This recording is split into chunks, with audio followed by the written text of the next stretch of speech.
that surface, and when they brush, Dr. Martin Sendiona, Acting Commissioner for Standards, Compliance and Patient Protection o Ministry y'ebyamagara najangu nichikora abantu okuguma nibechebeza okwerinda okuteganisibwa endwara z'akanwa. So this day reminds us the ministry as the policy and strategic key stakeholders to really re-emphasize the importance of dental health services.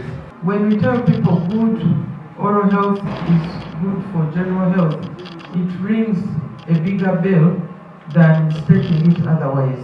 Minister Wihanga ahabwa ebyamagara Hanifa Kawoya ahabwira abatuura okweyonja omu kanwa okwerinda endwara zitari zimwe na zimwe. Prevention is better than cure.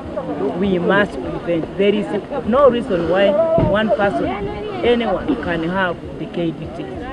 To have teeth decay means you are not caring about your teeth. Godfrey Nyakahuma, RDC wa Kabale, asimire Ministry y'ebyamagara ahabwa omulimu ogukozirwe okwera abatuura omu nshonga z'ebyamagara. I would like to thank the Ministry of Health for adopting government program of observing the health of our Ugandan population.